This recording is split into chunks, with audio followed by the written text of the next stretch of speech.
They were saying that it might go until Monday. I was actually kind of surprised that it didn't, considering the show that they put on for the public. They put on such a lovely show. That was a show. Wouldn't you say? That was a show. There was a video montage. Oh my God. You would have thought it was like a retirement ceremony or, someone winning an award for, lifetime achievement or something. What they call relevant conduct that you do in that stuff. And Diddy did a lot of He beat people. He drugged people. The judge even said this. You understand? The judge spoke about coercion. And no matter what what you call them people, the jurors, said and thought and everything like that. The judge spoke about his coercion, his relevant conduct. The judge spoke about, mitigating circumstances, you know what I'm saying?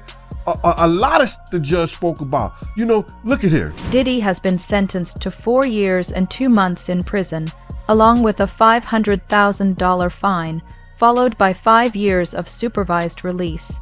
Jaguar Wright and Gene Deal, two people who witnessed firsthand how dangerous Sean Combs truly is, are now speaking out. Both believe that Diddy is lying, and Jaguar says she feels no sympathy for a monster.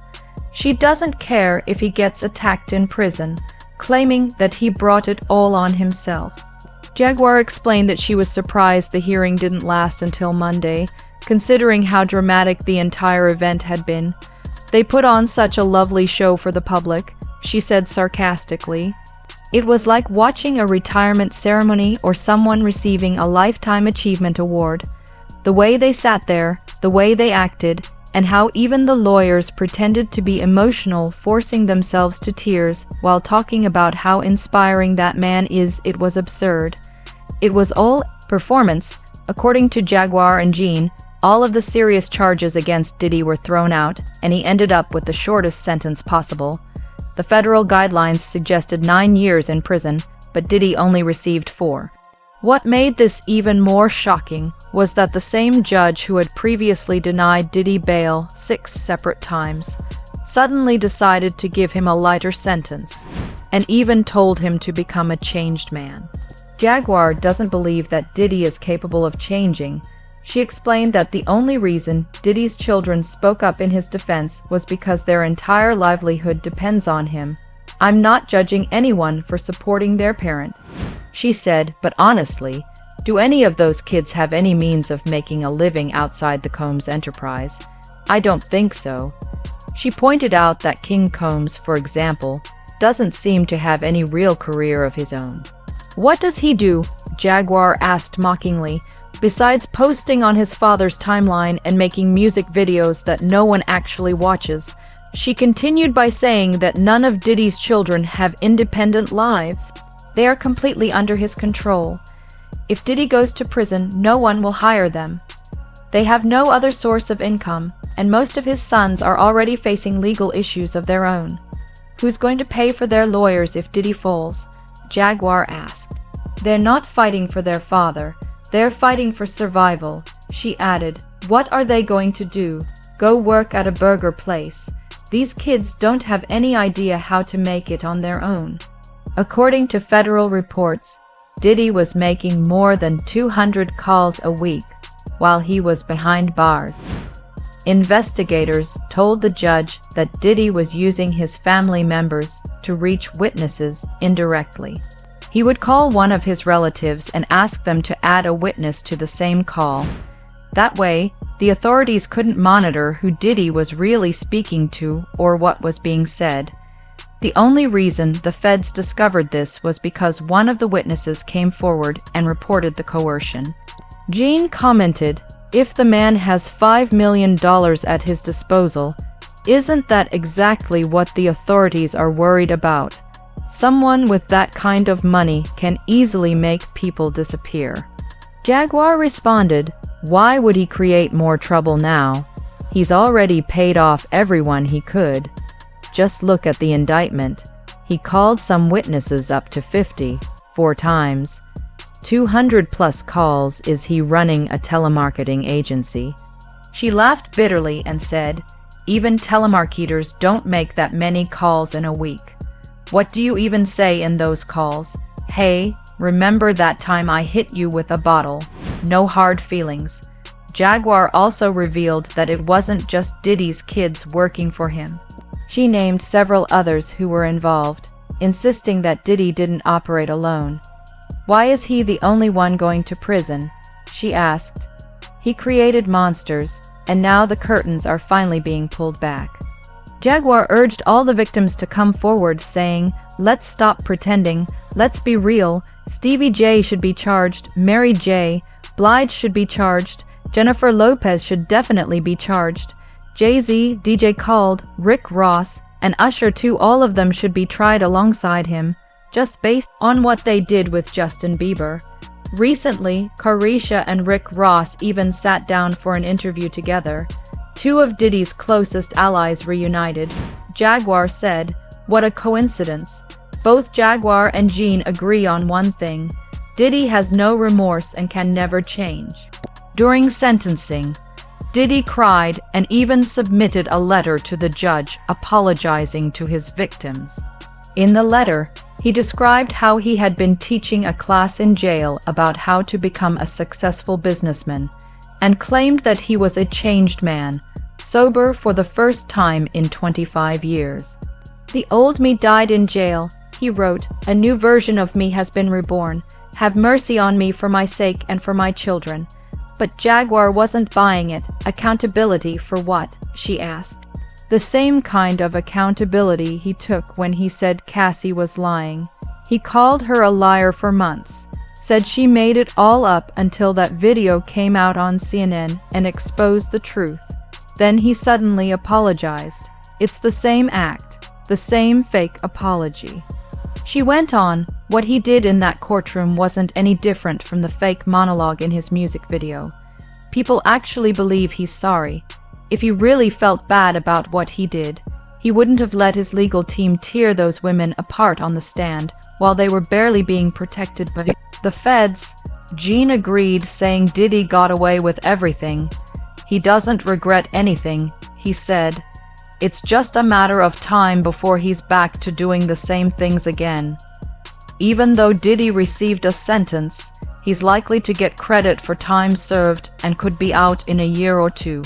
His lawyers are already working on getting him a pardon or placing him in a drug treatment program that could shorten his time even more. Gene Deal explained that the judge had mentioned several details in court that most people overlooked. The judge spoke about coercion, about relevant conduct. He said, "Even though the jurors might not have seen the full picture, the judge knew what was really going on." He continued to list the things that never made it into the charges but were still discussed during the trial. Diddy got caught with drugs never charged. He got caught with guns that had serial numbers scratched off still not charged. He assaulted people, beat women like Jane and Cassie, all of that came up during the trial, but somehow they couldn't charge him for it. The judge called it relevant conduct. Gene explained that relevant conduct means actions related to the crime that can still be considered during sentencing, even if they weren't charged formally. When you talk to managers and others about hiding evidence, that's relevant conduct. The judge talked about that too. Remember when it came out during the trial that he gave someone over $100,000 to keep a certain tape hidden? That's relevant conduct too. For years, Gene Deal has said that his life was in danger because of what he revealed about Diddy. Some of Diddy's own friends admitted that Diddy had once asked them to go after Gene. "Why would I have sympathy for someone who tried to have me killed?" he asked. "Don't get me wrong, I don't want to see any black man go to jail. I've spent 27 years of my life trying to keep people out of jail. But Diddy, I don't care if he goes to prison. He made himself my enemy, and I can't feel sorry for that." Despite the fact that Diddy essentially got a lenient sentence, his lawyers announced that they plan to appeal the decision. They said Diddy expected to walk away with probation and no time behind bars. so even 4 years feels like a lot to him. He spent more than 20 years committing crimes, Gene said, but he doesn't want to spend even one more second in prison. After the sentencing, Diddy's attorneys spoke to the media outside the courthouse in New York City. They said, "We are planning to appeal. We believe we have strong grounds for it. The main issue is that the jury found there was no coercion, but the judge kept using coercion as a basis for the sentence. That's unconstitutional." The lawyers claimed that the judge acted like a 13th juror, who ignored the jury's verdict.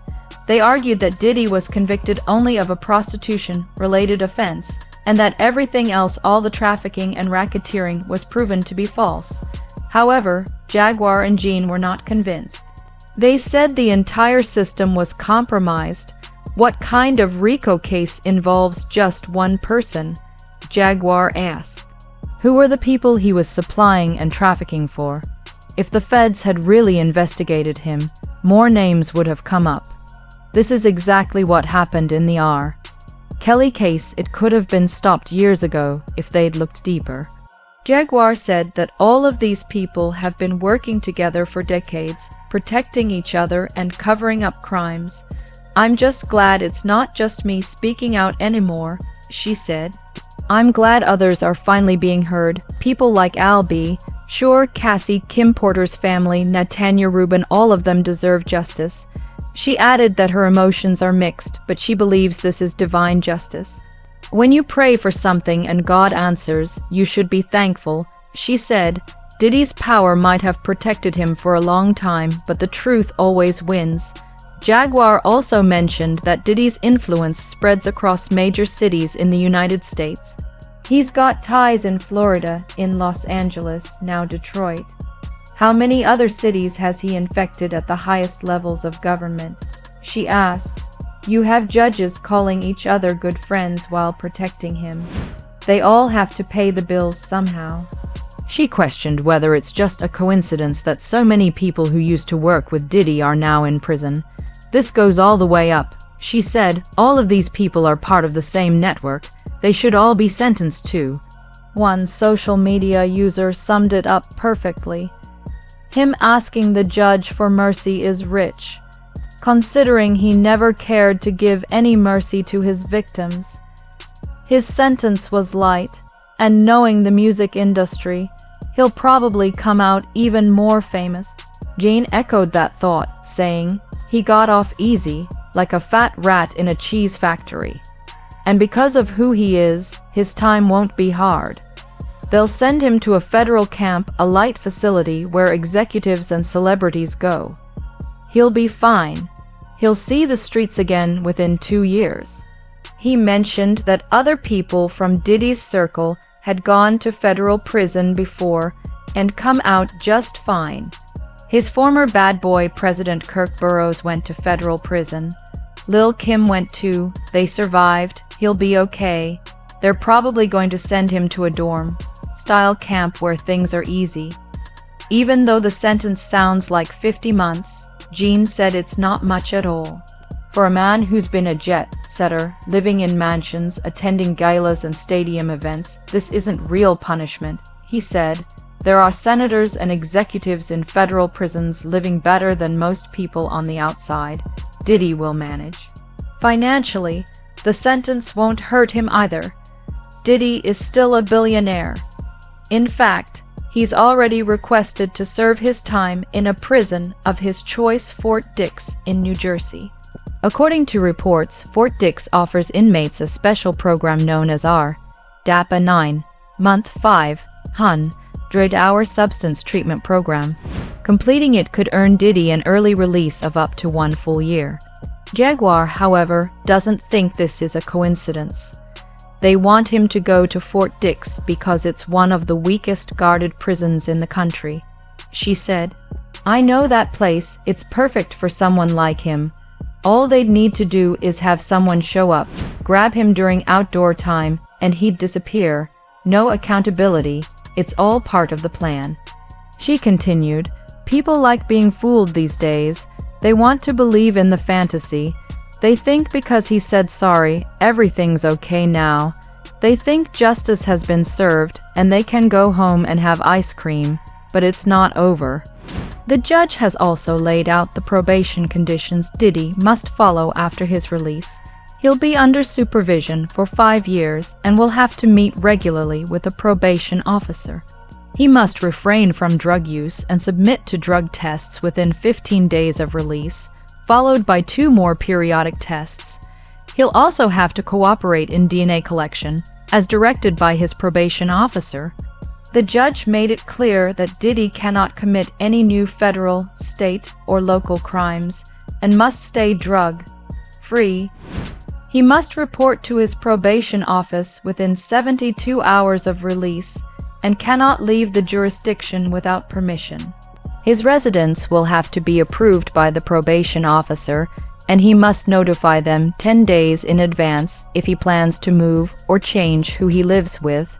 He must allow his probation officer to visit him at any time. For someone like Diddy, who's used to living freely and doing whatever he wants, these restrictions are going to be a harsh adjustment. Jaguar Wright said that Diddy's downfall is only the beginning. She believes that what's coming next will shake the entire entertainment industry. "You think it ends here?" she said. "No, this is just the first domino. The rest of them are going to fall, one by one. Everyone who helped him cover up his crimes, the producers, the executives, the artists, all of them will be exposed. It's not just about Diddy anymore. It's about the whole system that protected him." According to Jaguar, there are too many unanswered questions about Diddy's criminal network. She said, who else was part of it? Who was supplying what? Who was receiving those tapes, those girls, that money? The fact that the investigation didn't go further shows that powerful people are still pulling strings behind the scenes. The government knows this isn't over. They know there are others involved. Gene Deal agreed, saying that this case has revealed how deeply corruption runs in the industry. For years, people thought Diddy was untouchable, he said. He had the police in his pocket, he had judges on his payroll, and he had dirt on everyone. That's how he stayed safe for so long. But now, his secrets are out there. You can't hide the truth forever. Jaguar added that many celebrities who pretended to be Diddy's friends are now distancing themselves. "Look at how quiet everyone's been," she said. People who used to party with him every weekend, who used to be all over his pictures and videos, now they're acting like they barely knew him. Nobody's defending him publicly anymore because they're scared they'll be next. She mentioned how social media has changed everything. Before, these people could silence the media, she said. They could pay off journalists, threaten reporters, or buy out magazines. But now, social media doesn't play by those rules. People record everything. They upload it instantly. You can't hide what's already viral. Jane said he believes Diddy's story serves as a warning to everyone who thinks fame can protect them. "Money doesn't make you invincible," he said. "You can buy silence for a while, but you can't buy redemption. The truth always has a way of coming out." Jaguar also pointed out that while Diddy may eventually get out of prison, his reputation is gone forever. No matter how much money he's got, he can't buy back the respect he's lost, she said. He's not going to walk into any room again and have people cheer for him. That power he had, that ability to intimidate people, it's over. Now everyone sees who he really is. She claimed that even the apology Diddy gave in court was strategic, not sincere. That letter wasn't from his heart, she said. It was written by his legal team to make him look human. If he really felt sorry, he would have said something long before those videos leaked. He would have admitted what he did to Cassie, Kim Porter, and so many others. But he only said sorry because he got caught. Jaguar then spoke about Kim Porter's death, insisting that the truth about it hasn't been revealed yet. People still don't know what really happened to Kim, she said. I've said it before, that woman didn't die naturally. She was trying to leave, she was about to talk, and she knew too much. The day the truth about Kim comes out, the whole industry will crumble. Jean nodded and added, everyone connected to that man has suffered somehow. Look at what happened to Albie. Sure almost died. Cassie had to settle in silence. Kim's gone. Even his bodyguards either disappeared or went broke trying to escape him. There's a pattern here. Anyone who crosses him pays the price. Jaguar warned that Diddy's time in prison doesn't necessarily make people safe. He's still dangerous, she said. You think his money stopped working just because he's behind bars? No. He's still making calls. He's still moving money. People are still scared of him. The system may have locked him up, but they haven't taken away his power yet. She predicted that even from prison, Diddy will try to rebuild his empire. He's probably already planning his comeback, she said. When he gets out, he'll do the whole redemption tour, crying on talk shows, talking about God, saying he's changed, releasing a book, maybe even starting a charity. It's all part of the act. He's a master manipulator. But people like me, people who know what he's really done, were not going to let him rewrite history. Jean emphasized that while Diddy's conviction is a step in the right direction, it's nowhere near justice. Justice would be every single person he hurt getting their day in court, he said. Justice would be holding the people who helped him accountable, the lawyers, the managers, the executives, even the artists who looked the other way. Jaguar went further, naming people she believes should face questioning. Where's the investigation into Clive Davis? Where's the investigation into Jimmy Iovine? What about Jay-Z? What about all the executives who let this go on for decades? She asked. If the government really wants to clean this up, they need to stop protecting the big names. She said she doesn't trust the music industry to reform itself. These record labels are built on exploitation, she said. They use artists, especially young ones, and when they're done, they throw them away. Diddy just took that model and made it worse. He turned it into a machine for abuse. Jean concluded by saying that the case has already changed how people see the industry. Now fans are starting to ask questions. He said, they're looking at these celebrities differently. They're realizing that fame doesn't mean innocence. Behind the parties, behind the smiles, there's darkness. Jaguar finished the discussion by saying, the truth will come out, it always does. No matter how long it takes, no matter how powerful they think they are, God always exposes evil. Diddy's fall is proof of that, and when the rest of them fall, people will finally understand how deep this really goes. She looked straight into the camera and said, this isn't revenge, this is revelation. Everything that was hidden is coming to light. For Jaguar Wright and Gene Deal, this isn't just about one man going to prison, it's about exposing an entire generation of corruption, power, and manipulation in the entertainment world. They believe Diddy's case will be remembered not for his sentence, but for how it opened the door for truth. Jaguar ended with a final statement. It took years for the mask to crack, but it finally did. He's not the king of anything anymore. He's just another man facing consequences, and that's exactly what he deserves.